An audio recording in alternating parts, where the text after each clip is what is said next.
안녕하세요. 오늘은 너무나도 안타깝고 믿기 힘든 소식을 전하게 되었습니다. 대한민국 인터넷 방송의 초석을 다지고 수많은 팬들에게 웃음과 위로를 주었던 1세대 유튜버 대도서관. 본명 나동현 씨가 향년 46세의 나이로 세상을 떠났습니다. 2025년 9월 6일 아침 서울 광진구 자택에서 그는 더 이상 숨을 쉬지 않는 모습으로 발견되었습니다. 그를 발견한 것은 오랜 지인이었습니다. 약속한 시간에도 나타나지 않고 연락도 닿지 않자 걱정스러운 마음에 신고를 했고 출동한 경찰과 소방 관계자가 현장을 확인했습니다. 현장에서는 마지막 마음을 전하는 유서도 외부의 흔적도 발견되지 않았습니다.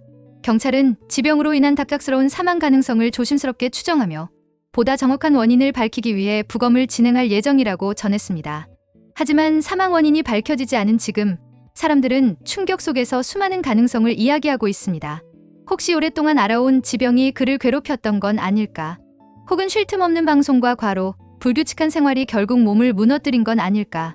또 어떤 이는 끊임없는 악플과 도를 넘은 비난이 심리적인 짐이 되어 그 무게를 감당하지 못했을 거라 조심스레 추측하기도 합니다. 그런데 인터넷 공간이란 곳은 언제나 그렇듯 확인되지 않은 이야기들이 너무 쉽게 퍼져나갑니다. 누군가는 고인이 최근 진행하던 프로젝트에 문제가 있었다는 말도 꺼내고 또 다른 이들은 정치적인 발언 때문에 불이익을 당한 것이 아니냐는 황당하고 근거 없는 음모론까지 제기하고 있습니다. 그러나 분명한 것은 아직은 그 어떤 것도 확실히 밝혀지지 않았다는 사실입니다. 우리가 할 수 있는 건 차분하게 부검 결과를 기다리는 것뿐입니다. 사실 대도서관은 오래전부터 자신의 건강 문제를 방송에서 솔직하게 털어놓곤 했습니다. 그는 특유의 유머러스한 어투로 오늘도 밤새 편집하느라 잠을 못 잤다. 먹는 게 제때 안 되다 보니 속이 쓰리다라며 대수롭지 않게 말했지만 팬들은 그런 그의 모습 속에서 묘한 불안감을 느끼기도 했습니다. 개인 방송을 하며 새벽을 꼬박 지새우고 아침 해가 뜰 때에서야 잠들던 날들. 규칙 없는 식습관, 쏟아지는 스케줄, 끊임없는 시청자 요청과 채널 관리의 압박. 그의 삶은 늘 무대 위에서 웃고 있었지만 무대 뒤에서는 과연 충분히 쉬고 있었을까요? 팬들은 이제야 그가 했던 말들을 다시 떠올리며 가슴을 치고 있습니다. 그때 왜 더 쉬라고 말해주지 못했을까? 방송이 조금 늦어도 괜찮다고 말해줄걸. 마지막까지 스스로의 몸보다 팬들과의 약속을 더 소중히 여겼던 사람이었기에 이 비극은 더욱 안타깝게 다가옵니다. 그러나 그의 업적을 떠올려 보면 우리는 단순히 한 사람의 죽음을 애도하는 것에서 멈출 수 없습니다. 대도서관은 한국 인터넷 방송의 새로운 길을 연 선구자였습니다. 초창기만 해도 인터넷 방송은 게임이나 하는 아마추어라는 편견 속에 머물러 있었습니다. 하지만 그는 그 편견을 깨뜨렸습니다. 자극적인 욕설이나 선정적인 장면 대신 건전한 웃음과 진심 어린 소통으로 시청자들을 사로잡았습니다. 그 과정에서 만들어진 말이 바로 유교 방송. 지금은 너무도 익숙한 표현이지만 그 시작은 대도서관이었습니다.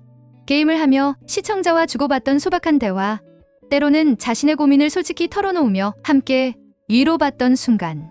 웃음과 눈물이 뒤섞인 그 시간 속에서 팬들은 단순한 시청자가 아니라 마치 한 공간에서 함께 살아가는 친구가 되는 듯한 경험을 했습니다. 그것이 바로 대도서관 방송의 진짜 힘이었습니다. 그래서 그의 콘텐츠는 단순한 오락 그 이상이었습니다. 지친 하루 끝, 누군가에게는 웃음이 또 다른 누군가에게는 위로가 되어주었습니다. 오늘도 버틸 수 있었던 건 대도님 방송 덕분이에요. 팬들이 남긴 이런 고백들은 그가 단순한 유튜버가 아니라 하나의 상징이었다는 사실을 증명합니다. 그의 영향력은 유튜브라는 플랫폼을 넘어섰습니다. JTBC 랜선라이프, MBC 사람이 좋다 같은 프로그램에서 그의 이야기가 다뤄졌을 때 많은 사람들은 깨달았습니다. 인터넷 방송인이 더 이상 무명의 개인이 아니라 사회적으로 인정받는 크리에이터라는 사실을. 대도서관은 스스로 그 길을 개척했고 수많은 후배 방송인들에게 길잡이가 되어주었습니다. 그렇기에 이번 소식은 더 큰 충격으로 다가옵니다. 불과 이틀 전까지만 해도 그는 여전히 활발히 활동했습니다. 9월 4일 그는 서울 패션위크에 참석해 최신 트렌드를 직접 보고 관계자들과 어울리며 바쁜 하루를 보냈습니다. 그러고도 팬들을 향한 마음은 잊지 않았습니다. 스스로 피곤한 기색을 감추지 못하면서도 직접 생방송을 켜고 팬들과 인사를 나눴습니다. 그때 그는 무심코 이렇게 말했습니다. 잠을 많이 못 잤다. 평소처럼 가볍게 흘린 말이었지만 이제는 팬들의 가슴을 가장 크게 울리는 마지막 한마디가 되어버렸습니다. 그 말 속에 담긴 피로와 무게를 정작 우리는 다 헤아리지 못했습니다.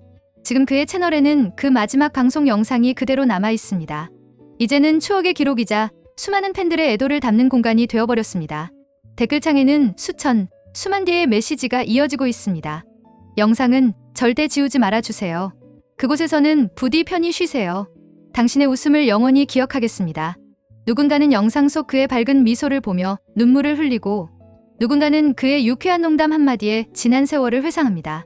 그 모든 반응은 하나의 사실을 보여줍니다. 대도서관은 단순한 방송인이 아니라 한 사람의 인생에 깊은 흔적을 남기고 시대를 함께 살아낸 동반자였다는 것을요. 대도서관의 인간적인 면모는 방송 바깥에서도 이어졌습니다. 2015년 그는 같은 1세대 유튜버 윤댕 씨와 결혼하며 수많은 팬들의 축복을 받았습니다. 무엇보다도 초혼이 아닌 윤댕 씨의 아들을 친아들처럼 품고 한다정을 이루었던 모습은 많은 사람들에게 큰 감동을 주었습니다.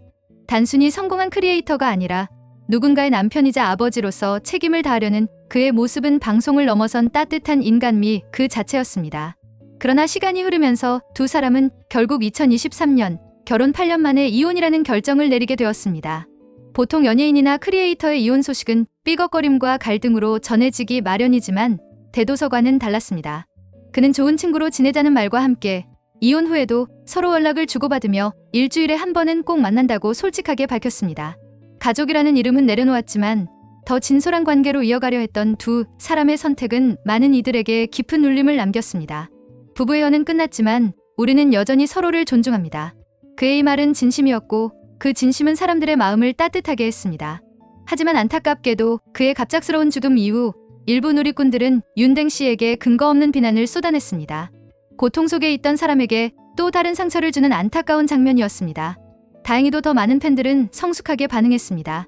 당신 잘못이 아닙니다. 부디 스스로를 탓하지 마세요. 그분이 남긴 사랑을 우리 함께 기억하겠습니다. 이 따뜻한 위로의 말들은 대도서관이 생전에 남겼던 건강한 문화와 같은 맥락을 보여주는 듯했습니다.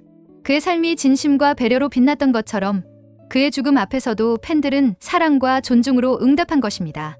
오늘 우리는 대도서관이라는 이름을 다시 떠올립니다. 그는 단순히 게임을 보여주던 유튜버가 아니었습니다. 욕설과 자극이 난무하던 초창기 인터넷 방송의 흐름 속에서 건강한 방송 문화를 개척하고 수많은 사람들에게 웃음과 위로를 선물한 진정한 선구자였습니다. 그가 남긴 말들, 그가 보여준 웃음, 그리고 그가 만들어낸 문화는 이제 하나의 역사가 되었습니다. 시대가 변하고 플랫폼이 바뀌어도 그의 이름은 많은 이들의 기억 속에 살아있을 것입니다. 대도님 방송을 보며 버텼다는 팬들의 고백처럼 그는 이미 누군가의 인생 그 자체였습니다. 부디 이제는 모든 무게를 내려놓고 그곳에서는 편안히 쉬시기를 바랍니다. 그가 보여주었던 따뜻한 미소와 유쾌한 목소리는 우리 마음속에서 지워지지 않을 것입니다. 대도서관이라는 이름은 앞으로도 영원히 우리 곁에 남아있을 것입니다.